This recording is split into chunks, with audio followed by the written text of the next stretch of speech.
Bom dia, esse é o nosso devocional direção e hoje é a primeira noite, ou a primeira manhã, a primeira noite, é o primeiro dia da série Convergência. Serão 3 dias, 3 partes. Hoje nós começamos então e eu quero pegar um texto bíblico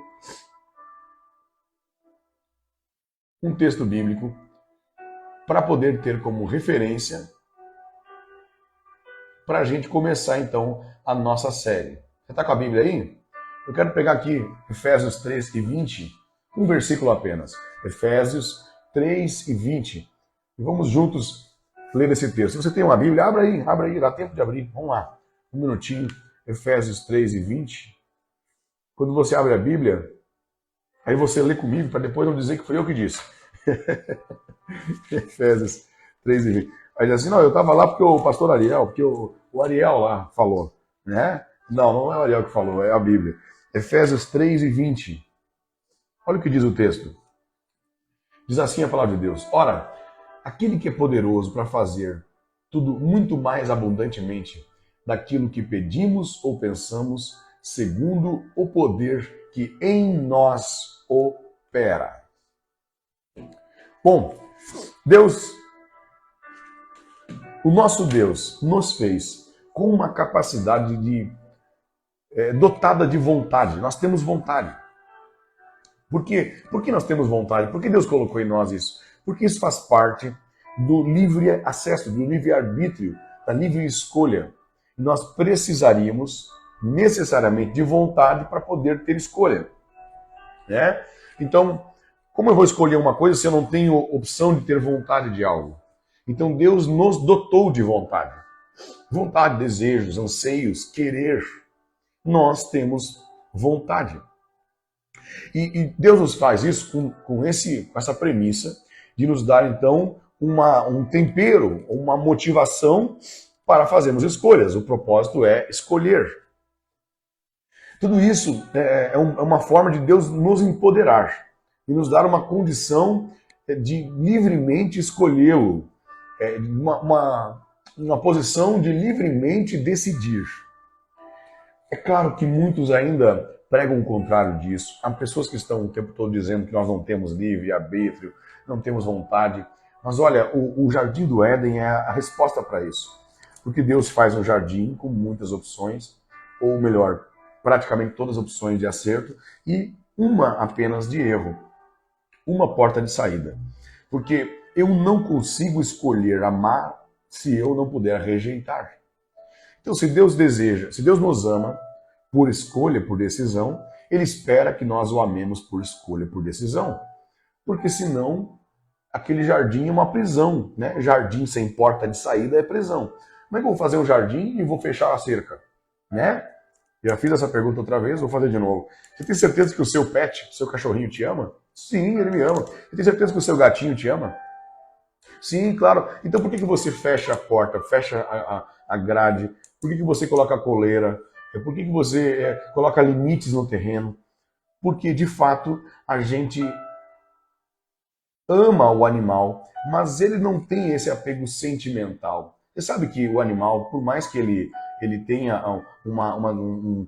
uma aparência de que ele tem sentimentos, ele não tem sentimento. É um instinto animal de gratidão por alguém que o cuida, que também pode ser invertido rapidamente por outra pessoa, à medida que ele entende que aquela outra pessoa passa a prover para ela. Mas o ser humano não. O ser humano tem essa capacidade de amar ou rejeitar. E quando Deus nos deu essa capacidade, Ele nos deu para que nós viéssemos a escolher o amar. E se eu só posso amar se eu tenho o poder de rejeitar, sempre haverá uma opção, então, de rejeitá-lo. Deus nos dotou de vontade, e sabe, isso é um sinal, porque Deus, quando nos fez-nos a imagem e semelhança dele, isso está na Bíblia também. Logo na criação da humanidade, ele disse, façamos o homem conforme a nossa imagem e semelhança. Então, eu posso imaginar, e tenho a plena convicção, de que muito do que Deus nos deu em atributos, que a teologia chama de atributos comunicáveis, ou seja, aqueles atributos que estavam só em Deus e Deus comunicou conosco, são atributos que nós temos também. E aí então a teologia vai mostrar os atributos incomunicáveis, né, que são aqueles que só Deus tem. Mas dentro desses atributos comunicáveis, nós temos coisas hoje que nos mostram fagulhas de como Deus é, como Deus também pode ser para nós. Por exemplo, a paternidade humana, ela, de forma plena, de forma ensinada por Deus, pode refletir como Deus é como Pai.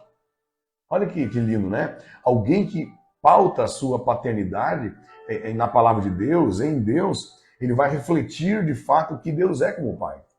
Logo, se houver uma disfunção na função paterna e de distorção, né, do que se é como pai, a pessoa também que foi criada por esse pai vai enxergar Deus de forma atravessada, como se Deus não fosse de fato o pai que ele é. Então, Deus nos dotou de vontade, ok? E ao acreditarmos em Deus, ao crermos em Deus, nós passamos a buscar então um relacionamento, ok? Porque isso foi o propósito principal de Deus ter feito o homem, porque não fazia sentido.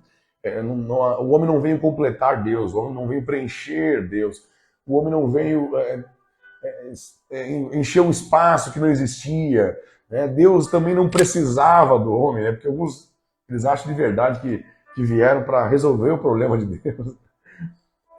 Mas não, de fato, Deus não precisava nos fazer. Ele nos fez por sua única vontade de se relacionar. Mas quando você passa a se relacionar com Deus, você passa a entender que Deus também é dotado de vontade. E é isso que é uma chave que precisa virar na mente de muita gente que está num relacionamento raso com Deus. Sabe o que é relacionamento raso com Deus? É aquele relacionamento que você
Agora eu quero ver, hein?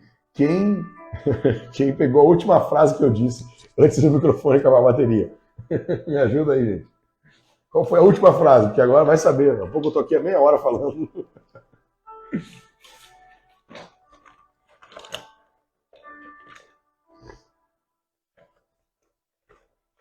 Me diga aí, a última frase. A última frase que eu disse antes de cair a bateria do microfone. E aí eu vou seguir dali, porque senão eu vou começar da outra metade diante. Obrigado por avisar, gente. Obrigado de coração por ter me avisado que acabou a bateria do microfone. Vamos lá. Acontece o seguinte, vamos voltar um pouquinho atrás então, porque talvez tenha um delayzinho aí de 1 minutinho, até que a transmissão chegue até você, e aí você possa, né, por ter percebido onde é que está o problema. Mas assim, meus amigos, ó, quando eu entendo, então, relacionamento com Deus. Boa, muito obrigado, Vani, obrigado. Aí, vamos lá. A parte do relacionamento com Deus. Muito bom, vocês estão atentos, hein? Ó, os olhos estão atentos aí, ouvidos também estão aguçados essa manhã. Muito obrigado. Então, quando nós vamos nos relacionar com Deus, a gente entende que o nosso Deus também tem vontade, ele também tem um desejo, ele também tem um pensamento. Há um texto bíblico que diz assim, ó, eu é que sei que pensamentos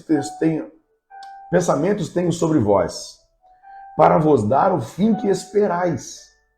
Olha, esse texto está no livro de Tiago, Deus está dizendo o seguinte, eu é que sei de fato quem você é, para onde você está indo. E quando eu realizar, ou você permitir que eu realize o meu pensamento sobre você, você vai ter o fim que você espera. Ou seja, Deus sabe o que é melhor para nós.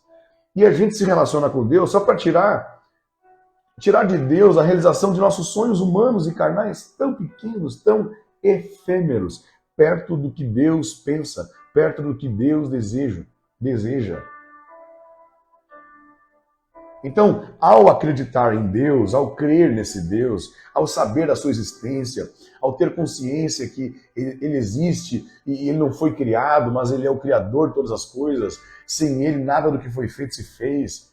E quando eu entendo a capacidade e o poder de Deus, apesar de que o meu entendimento é muito pequeno para poder, de fato, plenamente perceber, entender, mas através da minha mínima intelectualidade ou capacidade, eu consigo perceber a infinitude, a ilimitação desse Deus. E ainda entender que ele é um ser pessoal, que se relaciona comigo, e ainda quando eu entendo que ele tem vontade sobre mim, eu acredito que alguma coisa passa a mudar em nós. E a primeira coisa é eu paro de usar a Deus. Quando eu entendo de fato que esse Deus tem algo sobre mim, ele disse algo sobre mim, ele pensa algo sobre mim. Tem uma canção chamada de Ousado Amor, é muito linda, né? Que explodiu no mundo inteiro. Essa canção diz assim: antes de eu falar, tu cantavas sobre mim. Deus tinha algo sobre mim antes de eu nascer.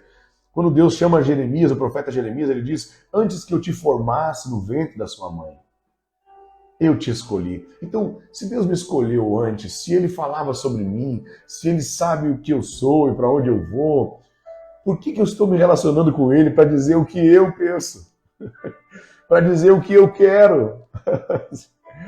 Chega a ser engraçado. A gente é tão raso nessa aproximação com Deus. A gente, ao invés de lutarmos diariamente para o entender, para compreender o que ele tem, a gente fica querendo que ele me entenda, me compreenda. E de fato, Deus já me compreende, já me entende. Mas muitas vezes é por uma imaturidade, até mesmo por uma distância de nós com Deus.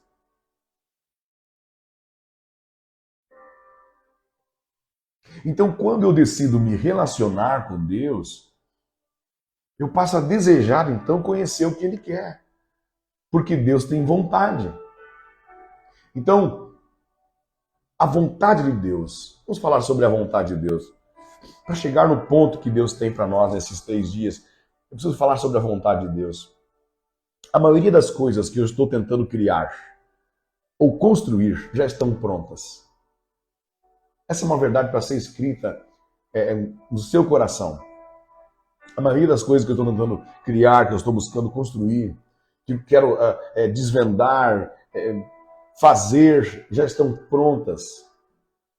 Então eu estou tentando fazer o que está pronto, e esse é um caminho muito pesado. É uma zona de conflito, ok? A série é Convergência, você vai ver o que é convergência. Olha o que diz Efésios capítulo 5, versículo 17. Por isso, não sejais insensatos. A palavra insensato é bonitinha, né? Mas seria maluco, louco, né? Doido. Não sejas doido. O texto podia ser assim. Mas entendei qual é a vontade de Deus. Quando eu não entendo qual é a vontade de Deus, eu posso estar agindo como um doido. Basicamente é isso. Entender. Note que o texto não está dizendo sobre descobrir, está dizendo sobre entender. Eu usei muito essa expressão descobrir a vontade de Deus, né? E a gente prega sobre isso, mas talvez a palavra descobrir, ela não relata de fato o que nós deveríamos fazer, porque não é sobre descobrir. Há coisas que eu nunca vou descobrir sobre a vontade de Deus. Eu só preciso entender. Entrar num estado de entendimento. É diferente de descobrir, sabia? Porque descobrir fala sobre desvendar. E como é que eu vou desvendar um Deus que é infinito sendo finito? Como é que eu vou descobrir um Deus que é ilimitado sendo limitado? Como é que eu vou desvendar a vontade de um Deus soberano, de um Deus capaz de tudo, onisciente, se eu sou limitado em conhecimento, em capacidade, em intelectualidade? Como é que eu vou entender eu consigo, através da minha pequena porção de entendimento, eu consigo ter uma fagulha do que Deus é. Mas como é que eu vou descobrir tudo descobrir tudo que Deus tem. Não tem como. Inclusive, eu quero usar um versículo bíblico para você. Tiago. Não, melhor, pera aqui. Deuteronômio 29. É um texto isolado, mas só para você entender que faz sentido. Completamente faz sentido. Deuteronômio 29. As coisas encobertas pertencem ao Senhor nosso Deus. Porém, as reveladas nos pertencem a nós e aos nossos filhos para sempre, para que cumpramos todas as palavras desta lei. Eu não quero surtir de forma confusa para você, eu só quero que você entenda que aquilo que é oculto da vontade de Deus, isso eu nunca vou saber. E há coisas da vontade de Deus que Deus não vai nos revelar. E aí eu preciso ter consciência disso, para parar de pedir para descobrir coisas que Deus não vai me revelar, até por conta do nível de confiança que eu tenho que ter em Deus. Porque se eu tenho que descobrir tudo para andar, para fazer, para falar, eu estou vendo para crer. E a fé, a Bíblia diz que sem fé é impossível agradar a Deus. E a fé não é ver para crer. A fé não é ter certeza daquilo que eu já vi com os meus olhos. Não. A fé tem seus próprios olhos. A fé é enxergar pelos ouvidos. A fé é olhar para aquilo que a vista não enxerga. A fé é ter visão. A visão vai além da vista. A maior inimiga da visão é a vista. Então, a fé é de fato me mover para o desconhecido. E não é mover-se por desconhecido de forma irresponsável. É mover-se pelo desconhecido ou para o desconhecido de forma confiante sobre quem pegou na minha mão, sobre quem está me levando. É o meu nível de confiança que eu tenho em Deus. Então, como é que eu vou confiar em um Deus que, para que eu me mova, ele tem que me mostrar tudo. Para que eu fale alguma coisa, ele tem que deixar tudo claro para mim. Para que eu tome uma decisão, eu tenho que enxergar o futuro, enxergar todas as coisas claramente, com os olhos carnais. Então eu não confio nesse Deus. É por isso que esse nível de confiança é testado à medida que Deus não revela algumas coisas que são ocultas, para que então eu ande em confiança com Ele. Ele não vai me revelar tudo, mas a Bíblia diz que há coisas que são reveladas de Deus para nós. E eu preciso que você entenda isso, que há partes da vontade de Deus que nunca serão reveladas, mas há outras que nós vamos entender. Nós vamos entender e precisamos entender. Não é descobrir, desvendar completamente, mas é entender para andar não sobre a descoberta, mas andarmos sobre o entendimento. Eu não quero surtir filosófico demais ou não quero passar uma mensagem de que é algo muito complicado para você, porque é mais simples do que parece. É mais simples do que parece. Mas eu preciso passar por alguns textos bíblicos, fazer uma introdução, para que você entenda que essa simplicidade também, ela não é banal. Não é porque Deus é simples que ele é simplório, é fútil, é raso. Não. O nosso Deus, ele não é complicado, ele é simples, mas ele é complexo. Ou seja, ao mesmo tempo que eu entendo a simplicidade disso, eu preciso entender a profundidade disso. Isso é profundo. Não é na margem, não é na praia, é no fundo. O nosso Deus é profundo. Seus ensinamentos também são. Ok? Então a gente vai para o fundo e depois a gente entende as coisas lá. E aí fica simples, aí fica fácil. Amém? Então, o meu nível de confiança em Deus é testado à medida que Deus não me revela tudo. Ok? Até aqui? Porque há coisas da vontade de Deus que estão ocultas. Eu vou separar aspectos da vontade de Deus agora para você, em alguns minutinhos, para introduzir essa série, essa semana, tá? Mas eu vou separar em 4 aspectos. Primeiros 2 aspectos da vontade de Deus, depois mais 2, separadamente. Você vai entender. Primeiro, existe a vontade secreta de Deus e a revelada. Então, eu citei aqui um texto que fala sobre a vontade secreta de Deus.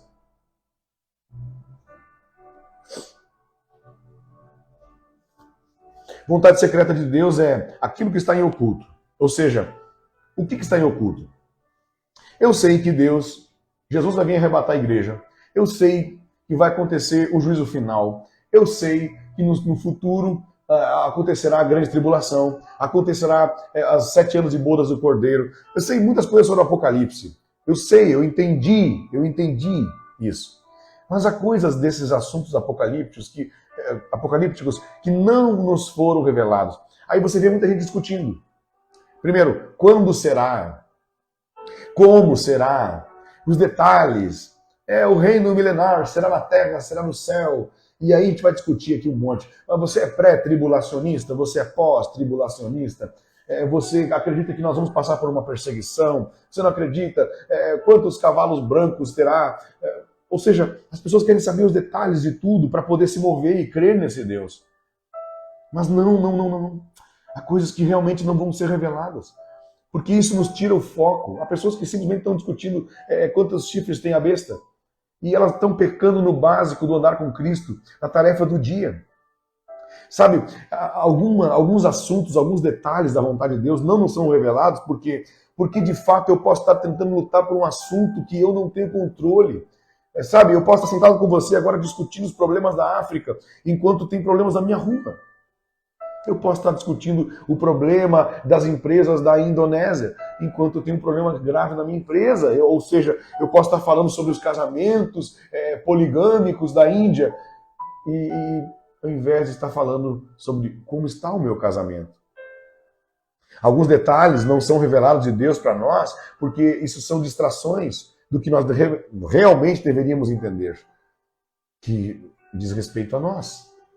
Então, vontade secreta de Deus é aquilo que Deus não vai fazer questão de nos revelar. Vontade revelada de Deus é aquilo que está na sua palavra e ao longo do tempo nós vamos entendendo. Ok? Vontade secreta e vontade revelada. Agora eu quero fazer mais duas divisões sobre a vontade de Deus. E aqui vem duas expressões do grego que eu amo. Dá para entender bastante como Deus se revela através da sua vontade. Então, assim como existe vontade secreta e vontade revelada, existe a vontade de Deus ideal e a vontade soberana. Vamos lá. Vontade soberana, vou fazer assim que é melhor, nessa ordem, e vontade ideal, soberana e ideal. A vontade soberana é aquilo que Deus disse que vai acontecer independente do que você faça. E a palavra, aqui ó, a palavra é bolema no grego. Então toda vez que tiver a palavra bolema, tem a palavra bolema no texto bíblico, ela aponta para essa vontade soberana, para quando Deus decide e ponto. Então há coisas que vão acontecer no futuro que Deus diz que vai acontecer e ponto. Independente do que aconteça, independente do que você faça, do que nós fazemos, não importa, vai acontecer. E a palavra que fala sobre a vontade ideal, a vontade e desejo de Deus, é a palavra telema. E essa palavra telema remete a uma vontade cooperativa. Uma vontade onde se cumpre sobre a minha vida quando eu cumpro a minha parte. Olha, eu vou dar dois textos para você.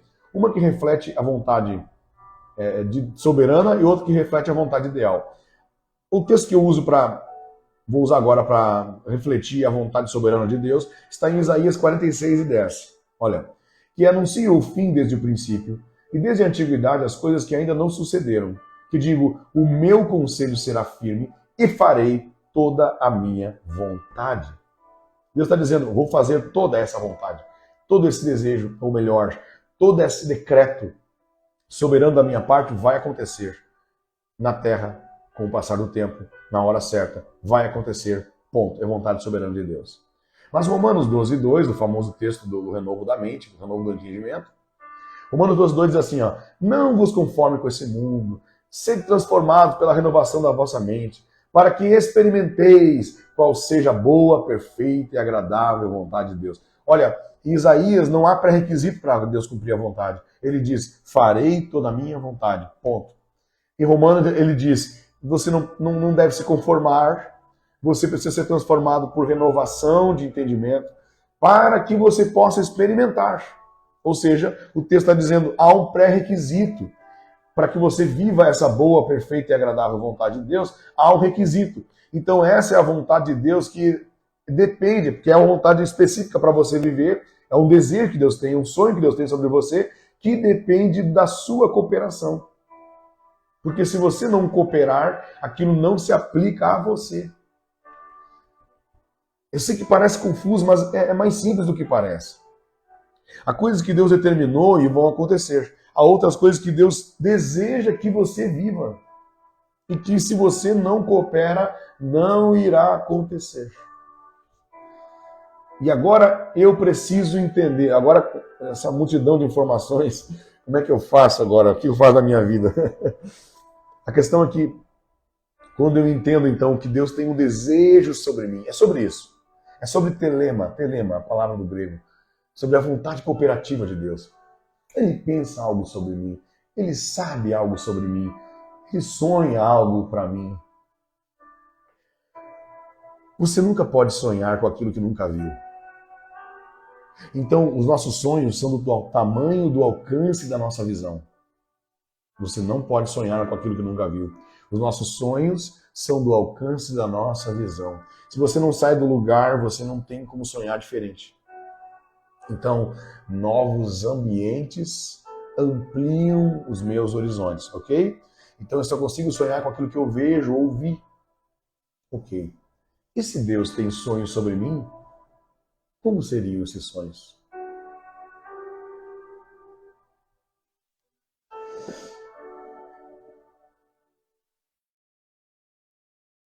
Se eu perguntar qual é o seu sonho, quais são os seus sonhos, você vai me responder rapidamente. Mas se eu te perguntar quais sonhos Deus tem para você, aí vem o texto que nós lemos. Olha, ora, aquele que é poderoso para fazer muito mais abundantemente daquilo que pedimos ou pensamos. Eu não posso pensar naquilo que eu nunca vi. A não ser que alguém me diga e eu consigo então imaginar pela fé o que de fato pode ser uma realidade. Então, se Deus sonha algo sobre mim, eu vou te dizer uma coisa. Vou te dizer uma coisa. Eu já não quero mais saber dos meus sonhos. Quando eu entendo a grandeza desse Deus e o quanto que Ele já viu, se eu não consigo enxergar além da minha visão, se é a minha visão que limita meu sonho, se é a amplitude da minha visão que amplia o meu sonho também, o que Deus viu? O que Deus está vendo? Vou te falar alguma coisa a respeito do que Deus está vendo. Deus está vendo a sua história. Deus está vendo o seu presente. Deus está vendo o seu secreto.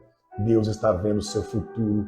Deus está vendo os seus filhos. Deus está vendo os seus netos. Deus está vendo os seus bisnetos. Deus está vendo as próximas gerações.